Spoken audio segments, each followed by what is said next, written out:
पाकिस्तान की दोस्त कहलाई जाने वाली साबिक बांग्लादेशी वज़ीर आज़म खालिदा ज़िया साहिबा जो हैं वो इंतकाल कर गई हैं। कई माह से अलील थीं, ढाका के अस्पताल में ज़ेर इलाज थीं। शामी साहब, ज़ाहिर बड़ा दिलचस्प जो है वो मामला है। एक तो ये कि इस खित्ते में हमने देखा कि इस खित्ते ने सियासत में खून मांगा है। अब अगर खालिदा ज़िया साहिबा का हम जिक्र कर लें कि वो फ़ौजी की बीवी, फिर फ़ौजी की बेवा, लेकिन फिर एक वज़ीर आज़म बनी और जो पार्लिमानी निज़ाम हुकूमत है उसको उन्होंने प्रमोट किया। आज दुनिया कैसे याद करेगी खालिदा ज़िया साहिबा को? तो वज़ीर आज़म शहबाज शरीफ ने जो मैसेज दिया उनके इंतकाल के बाद, वो कहा है कि वो पाकिस्तान की दोस्त थी।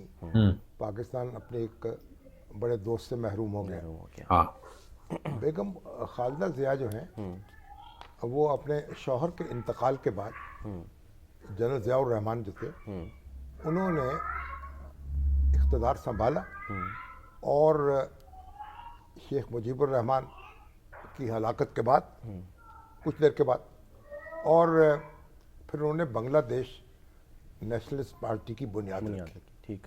दोस्त और दुश्मन का फर्क जानकर जीना चाहिए। किस तरह से पाकिस्तान का बांग्लादेश के साथ एक रिश्ता है, ये पिक्चर देखिएगा प्रोफेसर मोहम्मद यूनुस के साथ। ये सरदार अयाज सादिक पाकिस्तान के जो स्पीकर हैं पार्लियामेंट के, कस्टोडियन ऑफ द हाउस, ये देखें दोस्तों कि उनकी मुलाकात हो रही है चीफ एडवाइजर के साथ। ये प्यार है, ये लव है क्या? जयशंकर साहब नजर आ रहे हैं? ओ भाई, जयशंकर, इंडिया ने तो बीएनपी के खिलाफ साजिश की थी, लेकिन आज ये बड़े हमदर्द बनकर आ गए। असल में इनको समझ आ गई है कि हमारा पत्ता साफ हो गया है बांग्लादेश में, अब हमें कोई और ड्रामा रचाना पड़ेगा। लेकिन पाकिस्तान को दिली अफसोस हुआ है, दुख हुआ है, क्योंकि उसका जो रियल फ्रेंड खालिदा ज़िया पाकिस्तान से प्यार करती थी।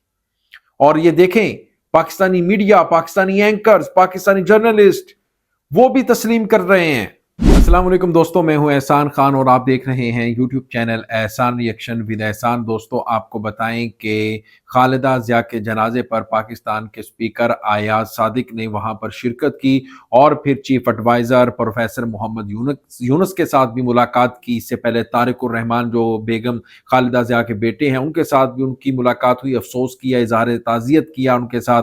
और फिर एक बड़ी आज मुलाकात जयशंकर के साथ अयाज सादिक की भी हुई, हैंडशेक हुआ। लेकिन आपको ये बताएं कि सबसे इंपॉर्टेंट ये है कि मुलाकात जो चीफ एडवाइजर के साथ हुई है, चीफ एडवाइजर की अभी तक मुलाकात जयशंकर से नहीं हुई। ये बहुत इंपॉर्टेंट है। इस तस्वीर ने जला के रख दिया है पूरे हिंदुस्तान को, यानी दोस्ती, फ्रेंडशिप।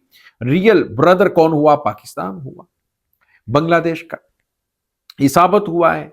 और जो खालिदा ज़िया है वो भी पाकिस्तान को पसंद करती थी। तो दोस्तों, इसी के ऊपर एक वीडियो क्लिप है, वो देखेंगे, फिर हम इसके ऊपर बात करेंगे। जुड़े रहिएगा आखिर तक, इस वीडियो को जरूर देखिएगा।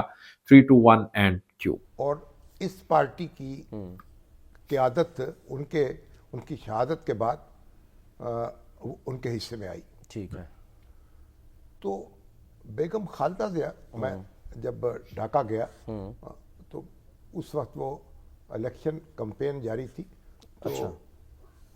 उनसे मुलाकात हुई। अच्छा। हमारे दोस्त सैयद फसी इकबाल, बलोचिस्तान टाइम्स के एडिटर से मरहूम, बड़े माशाल्लाह मनंजा मरद शख्सियत थी। तो उनके साथ मुझे मिलने का मौका मिला बेगम खालिदा ज़िया से। अच्छा। उनका एक बाकायदा इंटरव्यू भी मैंने किया थोड़ा, सही। और बड़ा एक अच्छा तासुर छोड़ा उन्होंने। उस वक्त नवाज शरीफ साहब वज़ीर आज़म थे पाकिस्तान के, उनके नाम उन्होंने हमें एक पैगाम भी दिया। अच्छा। और बड़े खैर सगाली के जज्बात का इजहार किया। ठीक। अब आलम इस्लाम की जो पहली खातून वज़ीर आज़म है वो तो मोहतरमा बेनज़ीर भुट्टो हुई, और उसके बाद जो दूसरी वज़ीर आज़म हुई वो बेगम खालिदा ज़िया थी 1991 में। बांग्लादेश की तो पहली वज़ीर आज़म थी खातून, और आलम इस्लाम की दूसरी वज़ीर आज़म थी खातून। सही।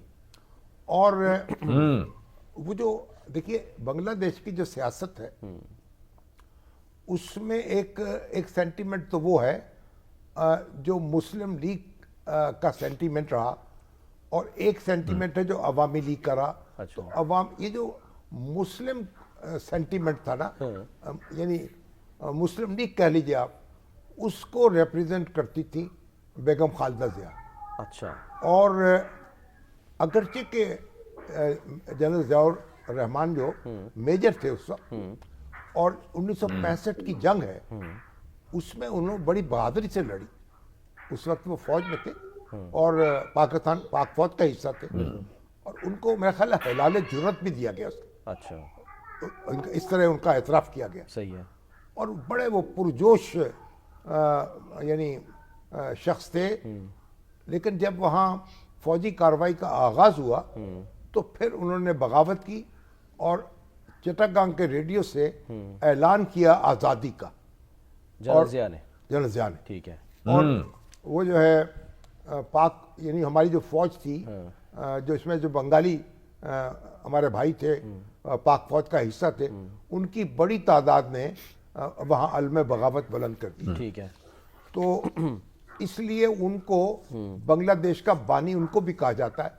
और जब खालिदा जिया बरसर इक़्तिदार आई और 3 बार वो वज़ीर आज़म बनी, और उन्होंने फिर वो जो है बांग्लादेश के बानी के तौर पर जनरल ज़ियाउर रहमान का नाम जो था वो लिया जाने लगा, और जो शेख मुजीबुर रहमान पीछे रह गए। सही। और अब भी ये वहाँ ये कशमकश जारी है। तो शेख मुजीबुर रहमान जो हैं अब इस वक्त उनकी शख्सियत पीछे धकेल दी गई है, और ये कहा जाता है कि जो यानी बानी है उसके, जिन्होंने ऐलान किया है, वो जनरल ज़ियाउर रहमान। अच्छा। लेकिन देखा, जनरल ज़ियाउर रहमान एक पुरजोश मुसलमान बंगाली फौजी अफसर थे, लेकिन उनका इंडिया से यानी कोई ताल्लुक नहीं था। ठीक। तो वो अपने तौर पर अपनी ज़मीन के अपने लोगों के साथ जुड़े हुए थे। ठीक है। तो उनको गुस्सा तो आया मिलिट्री एक्शन पर, रद्द अमल दिया, लेकिन उनका कोई भारत से लेना देना नहीं था। अच्छा। और उन्होंने जब बांग्लादेश का इक़्तिदार संभाला है एक फौजी इनकलाब के नतीजे में, तो उन्होंने बांग्लादेश की जो मुसलमान शनाख्त है, इस्लामी शनाख्त है, उसको बहाल किया। उन्होंने उस वक़्त दस्तूर में बिस्मिल्लाहिर्रहमानिर्रहीम के अल्फाज लिखे गए आगाज में। अच्छा। बाद में जमात इस्लामी के साथ भी इत्तेहाद हुआ? जमात इस्लामी का भी इत्तेहाद उनसे भी हुआ। जमात इस्लामी तो फिर उस वक़्त हसीना वाजिद से भी एक इलेक्शन में इत्तेहाद किया, लेकिन ये उनके साथ एक फितरी इत्तेहादी थे जमात इस्लामी के साथ। लेकिन बाद में कुछ इख्तलाफ पैदा हुआ। ठीक है। तो बेगम खालिदा जिया जो हैं वो फिर इंतखाब जो हैं वो हारी हैं। तो अब हसीना वाजिद ने इख्तिदार संभाला और इन पर बड़े मुकदमात कायम हुए, कैदोबंद की बड़ी सोबतें बर्दाश्त करनी पड़ी। उसमें इनकी सेहत गिरती चली गई, और फिर सेहत की गिरने की वजह से फिर इन्हें घर पे नज़रबंद कर दिया गया। और अब वो अल्लाह को प्यारी हो गई, 80 साल की उम्र पाई उन्होंने। सही। अल्लाह ताला उनकी मग़फ़िरत करे।